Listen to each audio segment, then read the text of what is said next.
Madam Speaker, the rule before us today will allow members of this House to make a very clear choice. Do you believe we should pass a budget that invests in the American people, or do you believe we should pass a budget that makes the same old mistakes of the past?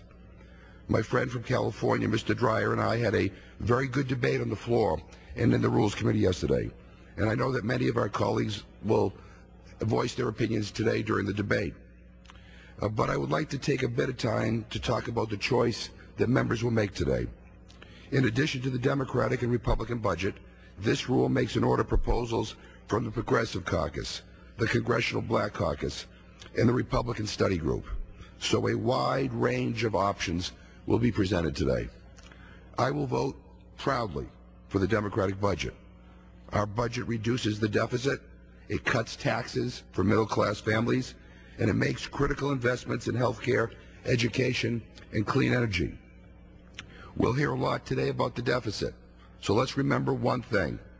The Obama administration inherited an economy in a deep recession with a projected annual deficit of over $1 trillion. This deficit didn't simply appear out of thin air. It was the direct result of the policies of the Bush administration, along with their Republican allies in Congress, who inherited a large surplus and then proceeded to squander it. Now, my friends on the other side will say, don't talk about the Bush administration, they're gone, as though 3 months ago is somehow ancient history.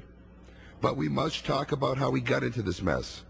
Those who ignore bad mistakes of the past are doomed to repeat it. We believe that the best way, indeed the only way, to effectively reduce the deficit is to grow the economy, to create good-paying jobs for middle-class Americans, to improve the health and education of the American people, to invest in the cutting-edge green energy economy of the future.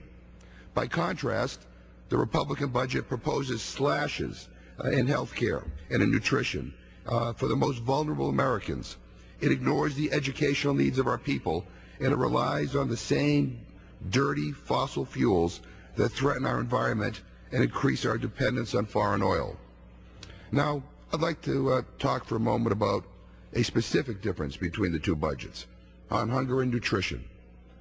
Mr. Dreyer got very upset with me yesterday. I believe he used the word shrill when I suggested that the Republican budget would cut food stamps and other nutrition programs. He argued that, of course, Republicans care about hunger, and that to argue otherwise would be class warfare. Well, what do you know? When you actually look at the Republican budget, they do, in fact, cut food stamps. They rescind the food stamp increases included in the stimulus bill. In other words, cutting the program below current law by more than $20 billion over 2 years. And if that weren't bad enough, the Republican budget instructs the Agriculture Committee to cut an additional $38 billion over 10 years. Now, where would that $38 billion come from? It can only come from a couple of places: agricultural subsidies or nutrition programs, because that's what the Agriculture Committee does. And Mr. Ryan said in the Rules Committee yesterday that they weren't proposing to reopen the Farm Bill. So that means it won't come from the agricultural subsidies. That means that the additional $38 billion would most likely come from reducing nutrition programs for the most vulnerable Americans. Now, here's what that means to the people at home. Because of the recovery package that we passed a few weeks ago, a family in Massachusetts will see an increase in their food stamp benefits by around $39 a month. But the Republican budget eliminates that increase, literally taking food out of the mouths of Americans already struggling to make ends meet. This increase averages out to a little more than $1 a day. Now, many of my colleagues spend 3 or 4 times that amount on a latte. But maybe $39 a month isn't a big deal to those in this chamber. But it's a lot of money for people who have been adversely impacted by this lousy economy. I believe it is wrong to cut food and nutrition programs for vulnerable people in order to pay for capital gains tax cuts for Wall Street traders. Madam Speaker, we all talk about how bad things are on Main Street, and our budget should be designed to help the people who live on Main Street and on the side streets as well, whether that's in California or Massachusetts or somewhere in between. But let me tell you how bad things are out there, and let me tell you why the Republican budget will make things worse. School districts across this country are facing budget shortfalls. Families are having hard times making ends meet. Unfortunately, some families don't even have enough money to pay for the school meals, and the schools are taking drastic measures in response. According to a February 25th Associated Press article, and I'd like to ask unanimous consent to enter into the record,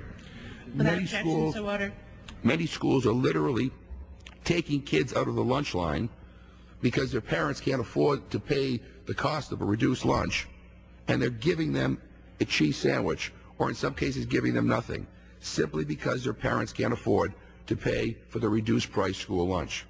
According to this article, the School Nutrition Association recently found that half of school districts from 38 states surveyed have seen an increase in the number of students charging meals, while 79% saw an increase in the number of free lunches served over the last year. This means that more families are relying on the federally funded school lunch program to help feed their kids.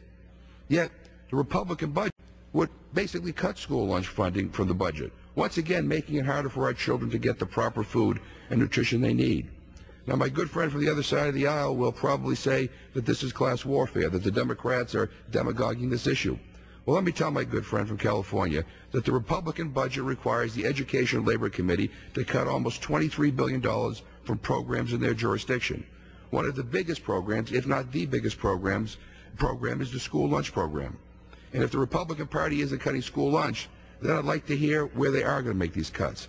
Student loans, special education, funding for basic educational needs. Let me be clear. A vote for the Republican budget is a vote to cut programs that are essential and that are helping Americans get through these tough times today. And it's a vote to ensure that people will not be able to improve their lives. Madam Speaker, those of us in this chamber earn a good salary. No matter what happens, we'll all be fine. But there are a lot of people who we represent who won't be unless we provide some help. These are difficult times, and we need to rise to the occasion.